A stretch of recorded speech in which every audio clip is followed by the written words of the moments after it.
മുംബൈയിൽ നടന്ന വാർത്താ സമ്മേളനത്തിൽ മുഖ്യ സെലക്ടർ അജിത് അഗാക്കർ ഇന്ത്യയുടെ ഏഷ്യ കപ്പ് T20 ടീമിനെ പ്രഖ്യാപിച്ചപ്പോൾ അത് ആരാധകരുടെ ഇടയിൽ വലിയ ചർച്ചകൾക്കും പ്രതികരണങ്ങൾക്കും വഴിവെച്ചിരിക്കുകയാണിപ്പോൾ. സൂര്യകുമാർ യാദവിനെ ക്യാപ്റ്റനായി തിരഞ്ഞെടുത്തപ്പോൾ വൈസ് ക്യാപ്റ്റൻ സ്ഥാനം ശുഭ്മാൻ ഗില്ലിനാണ് ലഭിച്ചത്. ഒരു കാലത്ത് ഭാവിയിലെ മുഴുവൻ ഫോർമാറ്റുകളിലും നായക സ്ഥാനാർത്ഥിയായി കണക്കാക്കപ്പെട്ടിരുന്ന ഗിൽ കുറച്ചു കാലത്തേക്ക് ടീമിൽ നിന്നും അകന്നു നിന്ന ശേഷമാണ് വീണ്ടും T20 സ്ക്വാഡിൽ ഇടം നേടുന്നത്. ഈ തിരിച്ചുവരവ് അദ്ദേഹത്തിന്റെ കരിയറിലെ ഒരു നിർണായക തിരിച്ചുവരവ് എന്ന നിലയിൽ കാണപ്പെടുകയാണിപ്പോൾ. പ്രത്യേകിച്ച് അദ്ദേഹത്തെ വൈസ് ക്യാപ്റ്റനാക്കി ഉയർത്തിയത് സെലക്ടർമാരുടെ ഭാവി പദ്ധതികളുടെ ഒരു ഭാഗമാണെന്ന് കരുതപ്പെടുകയാണിപ്പോൾ. ഗില്ലിനെ ചുറ്റിപ്പറ്റി ഒരു സ്ഥിരമായ ലീഡർഷിപ്പ് ബ്ലൂ പ്രിന്റ് നിർമ്മിക്കാൻ ഇന്ത്യൻ ക്രിക്കറ്റ് ബോർഡ് ശ്രമിക്കുന്നുവെന്നാണ് വിശകലകർ സൂചിപ്പിക്കുന്നത്. ആരാധകരെ അതിശയിപ്പിച്ച പ്രധാന തീരുമാനങ്ങളിലൊന്ന് യശസ്വി ജയ്സ്വാൾ ടീമിൽ ഇടം ലഭിക്കാതിരുന്നതാണ്. അടുത്തിടെ നിരവധി മത്സരങ്ങളിൽ പൊട്ടിത്തെറി പ്രകടനങ്ങൾ കാഴ്ചവെച്ചിട്ടുള്ള ജയ്സ്വാളിന് അവസരം ലഭിക്കുമെന്ന് ആരാധകരും വിദഗ്ധരും കരുതിയിരുന്നു. എന്നാൽ സെലക്ടർ കമ്മിറ്റിയുടെ നിലപാട് സ്ഥിരതയും അനുഭവ സമ്പത്തുമുള്ള താരങ്ങളെ നിലനിർത്തുക എന്നതായിരുന്നു. അതേസമയം ശ്രേയസ് അയ്യരെ ഒഴിവാക്കിയതും വലിയ ചർച്ചയാവുകയാണിപ്പോൾ. മികച്ച ഫോം കൈവശം ഉണ്ടായിരുന്നിട്ടും അദ്ദേഹത്തെ പരിഗണിക്കാത്തത് ചിലരെ നിരാശപ്പെടുത്തിയെങ്കിലും അത് ടീമിന്റെ കോമ്പിനേഷനെയും ബാലൻസിനും വേണ്ടിയുള്ള നിർബന്ധമായിരുന്ന നീക്കമാണെന്ന് ചിലർ വിലയിരുത്തുകയാണിപ്പോൾ. വിക്കറ്റ് കീപ്പറുടെ സ്ഥാനത്ത് മലയാളികളുടെ പ്രിയ താരമായ സഞ്ജു സാംസൺ ഒന്നാം തെരഞ്ഞെടുപ്പായി ഉൾപ്പെട്ടത് കേരളത്തിലും രാജസ്ഥാനിലുമുള്ള ആളുകൾക്ക് സന്തോഷമാണ് സൃഷ്ടിച്ചിട്ടുള്ളത്. ഇപ്പോൾ വർഷങ്ങളായി ഇന്ത്യൻ ടീമിന്റെ വിവിധ മത്സരങ്ങളിൽ ഇടയ്ക്കിടെ അവസരം ലഭിച്ചിട്ടും സ്ഥിരത നേടാൻ കഴിയാതെ പോയ സഞ്ജുവിന് ഈ പ്രാവശ്യം ഏഷ്യ കപ്പിൽ തന്റെ കഴിവുകൾ തെളിയിക്കാനുള്ള വലിയൊരു വേദി ലഭിക്കുമെന്നാണ് കരുതുന്നത്. അദ്ദേഹത്തിന്റെ ബാറ്റിംഗ് ശൈലിയും സമ്മർദ്ദ സാഹചര്യങ്ങളിൽ ധൈര്യത്തോടെ കളിക്കുന്ന സ്വഭാവവും സ്റ്റമ്പിന് പിന്നിലെ ചലനങ്ങളും അദ്ദേഹത്തെ വേറിട്ട ഒരു വ്യക്തിത്വമാക്കി മാറ്റുന്നുണ്ട്. അദ്ദേഹത്തിന് ബാക്കപ്പായി ജിതേഷ് ശർമ്മയും ഉൾപ്പെട്ടിട്ടുണ്ട് ടീമിൽ. കഴിഞ്ഞ IPL സീസണിൽ റോയൽ ചലഞ്ചേഴ്സ് ബാംഗ്ലൂരിനായി അദ്ദേഹം കാഴ്ചവെച്ച മികച്ച പ്രകടനമാണ് തിരികെ ടീമിലേക്ക് പ്രവേശിപ്പിച്ചത്. പ്രത്യേകിച്ച് ഫിനിഷർ എന്ന നിലയിൽ അദ്ദേഹത്തിന്റെ കഴിവ് ഇന്ത്യൻ ടീമിന് കൂടുതൽ കരുത്താവുകയും ചെയ്യും.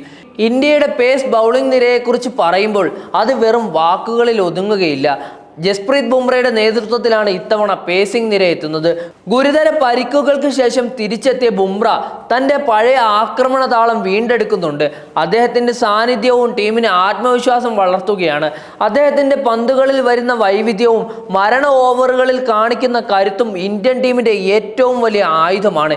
എന്നാൽ മുഹമ്മദ് സിറാജിന് ഇടം ലഭിക്കാതിരുന്നത് വലിയൊരു അത്ഭുതം തന്നെയായിരുന്നു. ടെസ്റ്റ് മത്സരങ്ങളിൽ ഭീമൻ പ്രകടനങ്ങൾ കാഴ്ചവെച്ചിട്ടും T20 കളിയിൽ സ്ഥിരത കുറഞ്ഞതാവും അദ്ദേഹത്തെ ഒഴിവാക്കാനുള്ള പ്രധാനപ്പെട്ട കാരണം. ഇതോടെ ബൗളിംഗ് ആക്രമണത്തിൽ ബുംറ, അർഷ്ദീപ് സിംഗ്, ആവേശ് ഖാൻ എന്നിവരാണ് മുഖ്യ പങ്കാളികൾ. സ്പിൻ വിഭാഗത്തിൽ ടീമിന് വിശാലമായ സാധ്യതകളാണുള്ളത്. അക്ഷർ പട്ടേലും കുൽദീപ് യാദവും ഉറപ്പായും ഇടം പിടിച്ചിട്ടുണ്ട് ഇപ്പോൾ ടീമിൽ. അവർ കഴിഞ്ഞ ചില സീരീസുകളിൽ നേടിയ വിജയങ്ങൾ ഇന്ത്യക്ക് സ്ഥിരതയുള്ള സ്പിന്നിംഗ് ആക്രമണം നൽകിയിട്ടുണ്ട്. പ്രത്യേകിച്ച് കുൽദീപിന്റെ വ്രിസ്റ്റ് സ്പിൻ ഏഷ്യൻ കണ്ടീഷനുകളിൽ വലിയ ആയുധമാകുമെന്നും വിദഗ്ധർ കരുതുകയാണ്. അക്ഷറിന്റെ ഓൾറൗണ്ട് പ്രകടനങ്ങളും മിഡിൽ ഓർഡറിൽ അദ്ദേഹത്തിന്റെ ബാറ്റിംഗും ടീമിന് അധിക കരുത്താകും. സ്പിൻ വിഭാഗത്തെക്കുറിച്ച് ആരാധകർ തന്നെ പറയുന്നത് India spin web ready to choke any batting lineup in Asia എന്നതാണ്.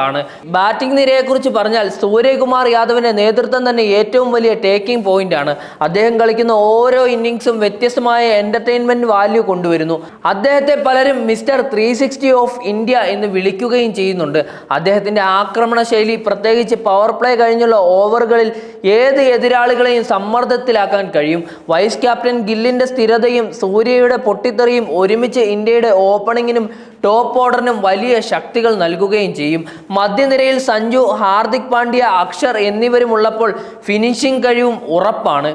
ടീമിന്റെ ഓവർ ബാലൻസ് നോക്കുമ്പോൾ ഇത് കഴിഞ്ഞ ചില സീരീസുകളിൽ കളിച്ച ടീമിന്റെ എക്സ്റ്റൻഷൻ തന്നെയാണ്.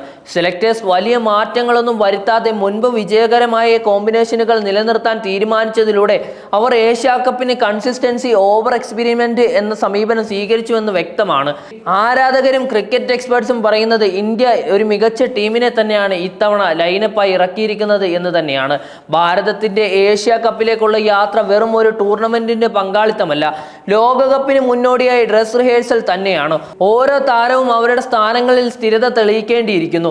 പ്രത്യേകിച്ച് ഗില്ലിന്റെ ലീഡർഷിപ്പ് ക്വാളിറ്റിയും സഞ്ജുവിന്റെ വിക്കറ്റ് കീപ്പിംഗ് ഫോമും ബുംറയുടെ പേസ് അറ്റാക്കിങ്ങും സൂര്യയുടെ അഗ്രസീവ് ബാറ്റിംഗും ടീമിന് കൂടുതൽ കരുത്ത് നൽകേണ്ടത് കാര്യമാണ്. ഇന്ത്യൻ ക്രിക്കറ്റിന്റെ ചരിത്രത്തിൽ നിരവധി മഹത്തായ ടീമുകൾ ഉണ്ടായിട്ടുണ്ട്. പക്ഷേ ഈ സ്ക്വാഡിനെ കുറിച്ച് പറയുമ്പോൾ അതൊരു മാറ്റത്തിന്റെ കഥയാണ്. സീനിയർ കളിക്കാരുടെ അനുഭവവും യുവതാരങ്ങളുടെ ഫ്രഷ് എനർജിയും ഒരുമിച്ചുള്ള സംയോജനമാണ്. സെലക്ടർ കമ്മിറ്റിയുടെ തീരുമാനങ്ങളിൽ ചില സർപ്രൈസുകൾ ഉണ്ടായെങ്കിലും അത് ക്രിക്കറ്റ് ലോജിക്ക് അടിസ്ഥാനപ്പെടുത്തിയുള്ളതാണ് എന്ന് തെളിഞ്ഞു കഴിഞ്ഞിരിക്കുകയാണ്. ഇന്ത്യ ഏഷ്യ കപ്പിൽ കിരീടമുയർത്തുന്ന കാഴ്ച കാണാൻ കാത്തിരിക്കുകയാണ് ഇന്ത്യയിലെ മുഴുവൻ ജനങ്ങളും.